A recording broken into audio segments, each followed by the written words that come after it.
lọ́dún mẹ́ta sẹ́yìn lọ́dún 2021 Onyeka Onwenu ṣàtẹnumọ́ gbogbo nǹkan tí àwọn mọ̀lẹ́bí òun máa ṣe bí òun bá kú tán.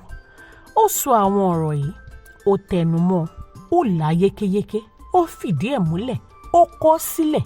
Kódà inú ìwé ìròyìn Premium Times ọdún 2021 ló kọ ọ̀rọ̀ yìí sí. Ní ọjọ́ tí Onyeka Onwenu ṣíwọ́ ọṣẹ́, tí àjànàkú ẹ̀ sùn bí òkè, ní ọjọ́ tí ẹlẹ́ran tú, ọjọ́ tí gbogbo ayé kúkú mọ̀ ni o. Kódà Onyeka Onwenu ṣẹ̀ṣẹ̀ kọrin tán ni níbi ayẹyẹ ọjọ́ ìbí ẹnìkan tí wọ́n pè é sí láti wá dá wọn lárayá ní alẹ́ ọjọ́ ìṣẹ́gun 30 oṣù kejì ọdún 2024. Ìlú Èkó ni òde tí ó lọ. Ó ti kọrin tán. Ṣàdédé ni ó bẹ̀rẹ̀ sí ní kí bí orí fífọ́ díẹ̀díẹ̀. Kíá wọ́n gbé e lọ sílé ìwòsàn Regency Hospital tó jẹ́ èyí tó súnmọ́ wọn jùlọ ní agbègbè ibi tí Onyeka ti lọ kọrin láti lọ dá wọn lárayá. Wọ́n sáré mọ́, wọ́n dù ú, ṣùgbọ́n ẹlẹ́kọ̀ọ́ ọ̀run ti polówó. Ẹlẹ́mìí gbà Onyeka Onwenu kú ní ẹni ọdún 72. Àmọ́ ó wá jẹ́ ohun ìyàlẹ́nu pé bí wọ́n ṣe túfọ̀ rẹ̀ tí àwọn èèyàn ń jẹ̀ràn gbajúgbajà àgbà akọrin nì. Àwọn kan máa sọ pé àwọn ò gbórúkọ ẹ̀ rí o, àwọn ò mọ̀. Abirú kí leléyìí? Ẹ̀ mọ̀ Onyeka Onwenu. Àjànàkú ẹ̀ máa kọjá mo rí nǹkan fèrè. Abirú kí leléyìí? Kíákíá ni mo ti mọ̀ pé iṣẹ́ dé nìyẹn, iṣẹ́ aláṣejẹ. Ó di dandan kí n wá mú wa rìnrìn àjò, kí n ṣàlàyé fún gbogbo àwa tá a mọ̀ àtàwọn tí ò tiẹ̀ mọ̀ Onyeka Onwenu, kí n ṣàlàyé yékéyéké ẹni tí Onyeka Onwenu jẹ́, ibi tí wọ́n bí sí, àwọn ọmọ ẹ̀, ọkọ tí ó gbé níyàwó. Àwọn kan tiẹ̀ sọ pé ó fẹ́ King Sunny Adé, wọ́n tún ló fẹ́ Fela Anikulapo Kuti. Àwọn kan ní ó bá lé iṣẹ́ tẹlifíṣàn NTA fa Looto kan tí ó sì borí wọn. Gbogbo ẹ̀ ni mo máa ṣàlàyé fún yín lónìí o.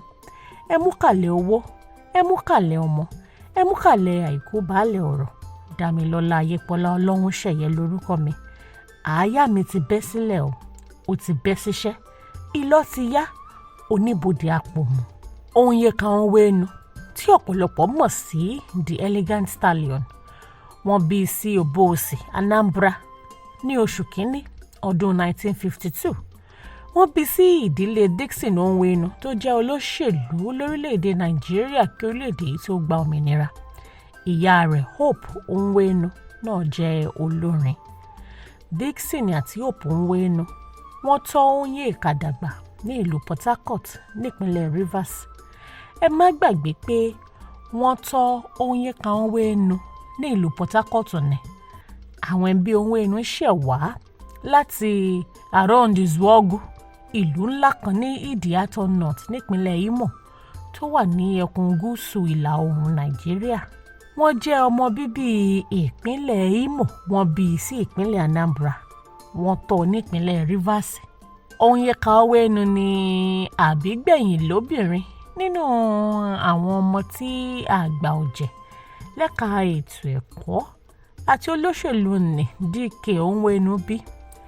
DK Onwenu kú nígbà tí Onyeka wà ní ọmọ ọdún 4. Ó kú látàrí ìjàmbá ọkọ̀ ní ọ̀sẹ̀ kan ṣáájú ìyànsípò rẹ̀ bíi mínísítà fún ètò ẹ̀kọ́. Ó dá ọmọ 5 sílẹ̀ fún opó rẹ̀ Hope Onwenu. Adìyẹ ò ṣáà lè kó ká da ẹyin rẹ̀ nù. Àwọn ẹbí DK Onwenu kò tẹ̀lé òwe yìí o. Gbogbo ogún rẹ̀ ni wọ́n dáyà dé. Wọ́n kò tiẹ̀ wò ó pé ọmọ 5 ni ó fi sílẹ̀ sáyé lọ. Wọ́n jókòó lé gbogbo ogún yìí ni. Wọ́n kò jẹ́ kí Hope Onwenu àti àwọn ọmọ rẹ̀ 5 ní àǹfààní sí àwọn ohun ìní yìí. Hope Onwenu sa gbogbo ipá rẹ̀ láti rán àwọn ọmọ rẹ̀ 5 ní ilé ẹ̀kọ́. Tí Onyeka Onwenu kò yàtọ̀ láàrin àwọn ọmọ yòókù o. Ó kàwé gboyè. Ó ní BA nínú ìmọ̀ International Relations and Communication ní Wellesley College tó wà ní Massachusetts ní orílẹ̀-èdè USA. Ó tún kàwé síwájú sí ó gba ìwé ẹ̀rí MA nínú ìmọ̀ Media Studies láti the New School for Social Research ní New York lórílẹ̀-èdè USA bákan náà. Nígbà tí Onyeka Onwenu parí ẹ̀kọ́ rẹ̀ lórílẹ̀‐èdè Amẹ́ríkà, ó ṣiṣẹ́ fún àjọ United Nations gẹ́gẹ́ bí atọ́nà àwọn arìnrìn-àjò kí ó tó padà sí Nàìjíríà lọ́dún 1980 láti wá sin ilẹ̀ bàbá rẹ̀ gẹ́gẹ́ bí agúnbánirọ̀. Ó sin ilẹ̀ bàbá rẹ̀ ní ilé-iṣẹ́ tẹlifíṣàn Nàìjíríà yẹn NTA ẹ̀ka tìpínlẹ̀ Èkó, NTA Lagos. Bí ó ṣe ń ṣiṣẹ́ sí orílẹ̀-èdè bàbá rẹ̀ ní ilé-iṣẹ́ tẹlifíṣàn NTA gẹ́gẹ́ bí olùgbóhùnsáfẹ́fẹ́, lákòókò yìí kan náà ni ó ṣiṣẹ́ oníwádìí tí ó yà sínú fídíò. Òun ni àwọn olóyìnbó ń pè ní documentary. Àwọn documentary yìí ni wọ́n ń ṣàlàyé nípa àwọn ìwà àjẹbánu tí ó gba orílẹ̀-èdè Nàìjíríà kan. Orúkọ documentary yìí ni Nigeria: A Squandering of Riches, tí iléeṣẹ́ BBC àti NTA dìjọ fọwọ́sowọ́pọ̀ ṣe jáde lọ́dún 1984. Ṣé ẹ rí i pé rìkíṣí ti dáyé, ọjọ́ ti pẹ́? Ìwà àbàjẹ́ ti gbilẹ̀ lórílẹ̀‐èdè Nàìjíríà, ọjọ́ ti pẹ́. Láti ọdún 1984 tí wọ́n ti ṣe documentary jáde, 40 ọdún rèé lẹ́yìn rẹ̀, ọdún 2024 la wà yìí. Ṣé wà àjẹbánu ti dópin? Ẹ jẹ́ máa bá ohun tí mò ń sọ lọ. Yàtọ̀ sí èyí o, bí Onyeka Onwenu ṣe ń ṣiṣẹ́ lẹ́ńtìẹ̀ náà ló ń kọrin. Ó mú iṣẹ́ orin kíkọ ẹ̀ yóò mú lójú páálí ń bẹ́ẹ̀ rántí pé ìyá rẹ̀ náà Onwenu olórin ni. Àwọn àgbà ọ̀jẹ̀ olórin ni ó bá lògbà, wọn a sì máa jọ ṣe àwo oríṣiríṣi. Bí àpẹẹrẹ, ọ̀gá àgbà olórin jùjú nì King Sunny Adé pẹ̀lú Onyeka Onwenu jọ kọ orin kan lọ́dún 1989. Wọ́n pe orúkọ rẹ̀ ní Choices. Orin yìí ló ń ṣàlàyé nípa àwọn pàtàkì àsọyépọ̀ tó yẹ kó wà láàárín ọkùnrin àti obìnrin kí wọ́n tó sọ pé àwọn fẹ́ di ọlọ́mọ. Bákan náà ni orin yìí ń ṣàlàyé nípa ìlànà ìfètòsọ́mọ bíbí, family planning. Orin tí King Sunny Adé àti Onyeka Onwenu dìjọ kọ ní ọdún 1989 yìí, òun ni ó jẹ́ ìgbésẹ̀ akin ní orílẹ̀-èdè yìí tí ọ̀pọ̀ sì gbà pé wọn kì í ka ọmọ fọ́lọ́mọ. Látàrí pé Sunny Adé pẹ̀lú Onyeka Onwenu kọ orin, àwọn kan máa ń gbé ọ̀rọ̀ kan kiri pé wọ́n dìjọ ní ìfẹ́ kọ̀kọ̀ láàrin wọn. Ṣùgbọ́n lọ́dún díẹ̀ sẹ́yìn, nígbà tí King Sunny Adé pé ẹni 70 ọdún, tí àwọn akọ̀ròyìn ń fi ọ̀rọ̀ wá lẹ́nu wò, ó fìdí ẹ̀ múlẹ̀ gidi gan pé òun kò ní ìfẹ́ kíkọ pẹ̀lú Onyeka Onwenu. Àwọn dìjọ ń kọrin ni ó sì jẹ́ èèyàn dáadáa láwùjọ àti èèyàn dáadáa sí òun. Nígbà tí àwọn akọ̀ròyìn béèrè pé orin Wait For Me tí King Sunny Adé pẹ̀lú Onyeka Onwenu jọ kọ ń kọ́ o, ó dáhùn pé gẹ́gẹ́ bí akọrin tí ó máa ń kọ ọ̀rọ̀ sílẹ̀ kí wọ́n tó sọ di orin, orin náà Wait For Me jẹ́ ọ̀nà kan tí àwọn gbà láti fi ọ̀rọ̀ àmọ̀ràn ránṣẹ́ sí àwọn ọ̀dọ́ láti mára dúró kí wọ́n sì dojúkọ ẹ̀kọ́ iṣẹ́, ẹ̀kọ́ ìwé àbí ẹ̀kọ́ kéwú kí wọ́n tó máa ní ìfararora. King Sunny Adé láfikún tún jẹ́ ó di mímọ̀ pé òun pẹ̀lú Onyeka Onwenu kò ní ìfarakanra tàbí nǹkan kan o, kò sí fẹ́ kọ̀kọ̀. Kódà ṣáájú orin yẹn, àwọn ti kọ àwọn orin kan papọ̀. Ó tẹnumọ́ pé obìnrin dáadáa ni, obìnrin rere ni. Àwọn dìjọ ń ṣe iṣẹ́ orin ni. Àwọn dẹ̀ ń kọrin náà jáde láti kọ́ àwọn ọ̀dọ́ ní pàtàkì ìmáradúró nítorí ìlera wọn ni. Gaskiya ni, kò jù bẹ́ẹ̀ lọ. Ẹ̀yin olólùfẹ́ wa níkànnì Yorùbá Gidi TV, ṣé ẹ̀ ń fọkàn tẹ̀lé mi? Ṣebí lẹ́yìn tí Sunny Adé ti sọ pé kò sí nǹkan kan láàrin òun pẹ̀lú Onyeka, ó yẹ kí wọ́n sinmi àgbàjá ni. Wọ́n mà tún sọ pé òun fẹ́ Fela Anikulapo Kuti, Fela Anikulapo Kuti, tí ó fẹ́ àwọn obìnrin 27 lọ́jọ́ kan ṣoṣo lọ́dún 1978. Fela pẹ̀lú Onyeka Onwenu dìjọ jẹ́ olórin nígbà kan náà ni. Kódà fún gbogbo ọdún tí àwọn ìjọba ológun fi sọ Fela sí àtìmọ́lé, Onyeka wà lára àwọn tí ó sọ̀rọ̀ sókè nígbà náà tí wọ́n sì tú sílẹ̀. Lẹ́yìn ìtúsílẹ̀ rẹ̀, ó béèrè lọ́wọ́ Onyeka Onwenu pé òun fẹ́ fẹ́, ṣùgbọ́n ìyẹn dá lóhùn pé òun máa ń jowú gan ni o. Òun kò ní lè fẹ́ pẹ̀lú ọ̀gọ̀rọ̀ àwọn obìnrin tí ó ti kún ilé rẹ̀. Ọ̀rọ̀ yìí ni Onyeka Onwenu fi àwàdà sọ nínú ìwé rẹ̀ tí ó pè ní My Father's Daughter, èyí tí ó kọ nípa ara rẹ̀ lọ́dún 2021. Onwenu ṣe ìfilọ́lẹ̀ àwo orin 4 ṣáájú kí ó tó yí padà láti di akọrin ìhìn rere. Ní àwọn ọdún 1990, ó gba àmì ẹ̀yẹ ìdálọ́lá ní orílẹ̀-èdè Nàìjíríà lọ́dún 2003 ìyẹn 2003 àti ọdún 2011.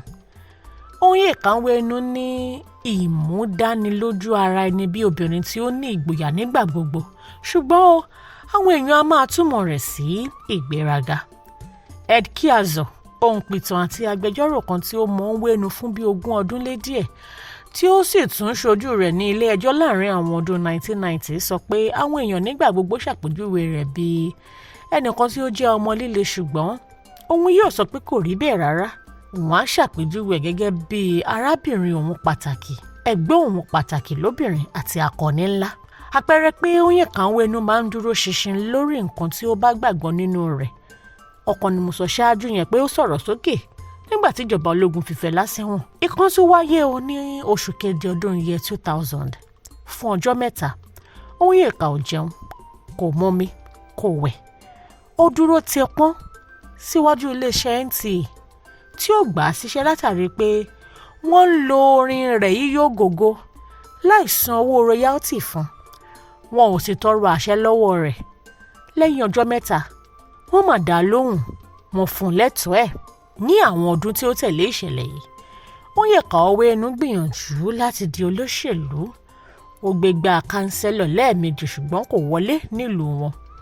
Eléyìí kò dí lọ́wọ́ láti má dá sí òṣèlú nítorí pé òṣèlú oríṣiríṣi ọ̀nà ló lè gbà dá sí i. Ó ṣiṣẹ́ fún ọdún 3 gẹ́gẹ́ bí olórí National Center for Women Development ṣáájú kí ó tó wá dojúkọ iṣẹ́ orin kíkọ ẹ̀ dáadáa sí i. Onyeka Onwenu tọ́jú ìgbésí ayé ọkọ àti ọmọ rẹ̀ àti ẹbí rẹ̀, kó fi ọ̀rọ̀ wọn síta púpọ̀, ṣùgbọ́n nípasẹ̀ ìgbéyàwó tí ó ṣe lọ́dún 1984 pẹ̀lú ọkùnrin mùsùlùmí Yorùbá kan, wọ́n bí ọmọkùnrin 2, Tijani Charles àti Abraham. Àmọ́ ó fi ìgbéyàwó náà sílẹ̀ nígbà tí ó ń rí i pé nígbà gbogbo ni ọkọ òun máa ń rẹ̀wẹ̀sì. Ìyẹn ni pé ó máa ń ní depression. Onyeka Onwenu nígbà ayé rẹ̀ ṣàlàyé pé òun ni òun dá àwọn ọmọ òun méjèèjì tọ́ o láti ilé ẹ̀kọ́ jẹ́lé òsìmí títí wọ́n fi kàwé gboyè masters. Nínú ọ̀rọ̀ tí Onyeka Onwenu sọ sílẹ̀ lọ́dún 3 sẹ́yìn, gbajúgbajà olórin Nàìjíríà tí òṣèré yìí tí ó kópa nínú àdàpè ìwé sí eré orí ìtàgé Half of a Yellow Sun, léyìí tó jẹ́ ìyá fún Master, tó tún jẹ́ òṣèré nínú Lionheart tí Genevieve Nnaji ṣe. Ó mà sọ àwọn nǹkan kan. Ó ṣàlàyé ohun tí òun fẹ́ kí wọ́n ṣe bí òun bá kú àti bí wọ́n ṣe máa ṣe lédè lẹ́yìn òun.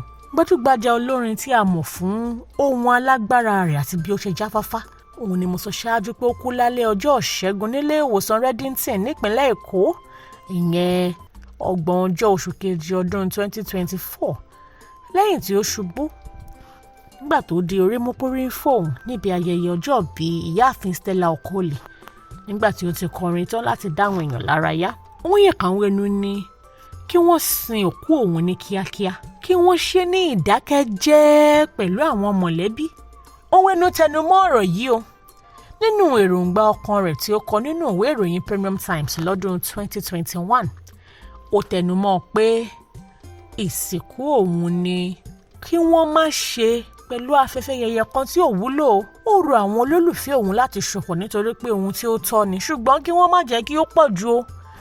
Dípò èyí, kí wọ́n dojúkọ àwọn pàtàkì tóun fi gbé tí ayé òun ṣe, kí wọ́n sì máa fi àdúrà ránṣẹ́ léyìí tí a máa tàn mọ́lẹ̀ sí sàárè òun. Lẹ́yìn àdúrà, ó ní kí wọ́n jẹun, kí wọ́n ṣe àwàdà nípa àwọn ohun tí òun máa ń sọ nígbà ayé òun, kí wọ́n sì rẹ́rìn-ín. Ó ní bí wọ́n bá gbádùn ara wọn tán, kí olúkálùkù gbàdí iṣẹ́ rẹ̀ lọ. Ó ní bí àwọn ọ̀rẹ́ òun bá fẹ́ ṣe àpọ́nlé òun, kí wọ́n ṣe bẹ́ẹ̀ nígbà tóun wà láyé o, kí òun lè bá gbádùn ẹ̀, kì í ṣe nígbà tí òun bá lọ, tí òun kò ní mọ̀ nípa nǹkan kan tí ó ń ṣẹlẹ̀ mọ́. Lábẹ́ẹ̀rí pé ó lágbára gidi gan. Látìgbà tí Onyeka Onwenu ti wá sílẹ̀ bora bí aṣọ, ààrẹ Bọ́lá Tinubu àti ọ̀pọ̀lọpọ̀ àwọn èèyàn jàǹkànjàǹkàn lórílẹ̀‐èdè yìí àti nílẹ̀ áfíríkà àti ní gbogbo àgbáyé ni wọ́n ti ń kẹ́dùn pẹ̀lú ẹbí ará àti ojúlùmọ̀ Onyeka Onwenu. Kódà gómìnà Babájídé Sanwó-Olú ó lọ sign the condolence register pẹ̀lú àwọn ẹbí Onyeka Onwenu. Kọ́lọ́hún túbọ̀ máa gba ààbò Onyeka Onwenu.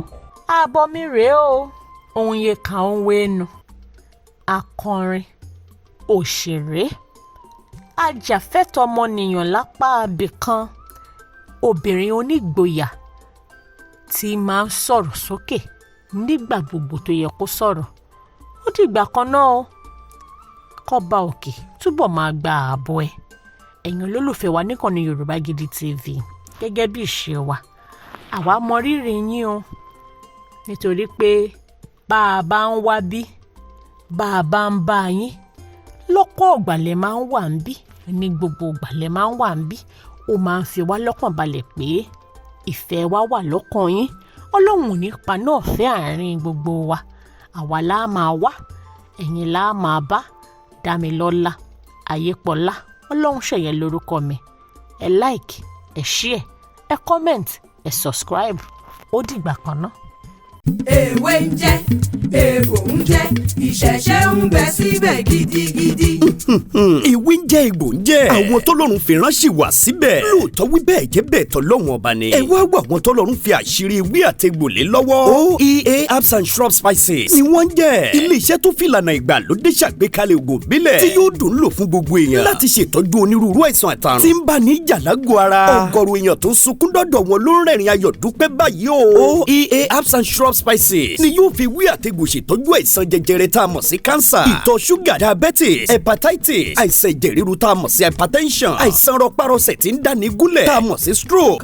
Obìnrin tí ń sunkún lórí àìrọ́mọbí lójú ẹnu ọ̀rọ̀ rẹ̀ ti dayọ̀ tó bá ti délé iṣẹ́ wa. Ọmọkùnrin tàtọ̀ rẹ̀ ti lẹ̀ tí ò lè dọmọ. Ìwọ lọmọkùnrin tó lè tàtẹ̀kọlẹ̀ múnú olólùfẹ́ rẹ̀ dùn. OEA herbs and shrub spices olú ilé iṣẹ́ wa wà ní Ìjẹ̀bú Òde ìpínlẹ̀ Ògùn, látúwà káàkiri àwọn orílẹ̀-èdè míì lágbàáyé. Ẹ máa pe 09150491169. OEA herbs and shrub spices. Ọlọ́run ló ń fún wa ṣe. Yorùbá Gidi TV. Yorùbá Gidi TV òun ni kẹ́ ẹ máa wò nígbà gbogbo. Ẹ fojú yín ló ń jẹ níbi tẹ́ ẹ ti lè kọ́gbọ́n, níbi tẹ́ ẹ ti lè rí àwọn àṣà Yorùbá tó yanjú. Yorùbá Gidi TV òun ló mú ètò rere wálé ayé, níbi tẹ́ ẹ gbé fẹ́ kọ́gbọ́n, níbi tẹ́ ẹ gbé fẹ́ kọrin. Yorùbá Gidi TV òun ló ń pè yín kẹ́ ẹ máa wò nígbà gbogbo. Yorùbá Gidi TV. Ibi tá a ti ń fún yín láwọn nǹkan tẹ́ ẹ fẹ́, àwọn nǹkan tó ṣàǹfààní tó yẹ kẹ́ ẹ máa wò nígbà gbogbo, nígbàkigbà. Ìbẹ̀lẹ̀ wà yìí máa subscribe sí, subscribe, tẹ subscribe sí. Yorùbá Gidi TV.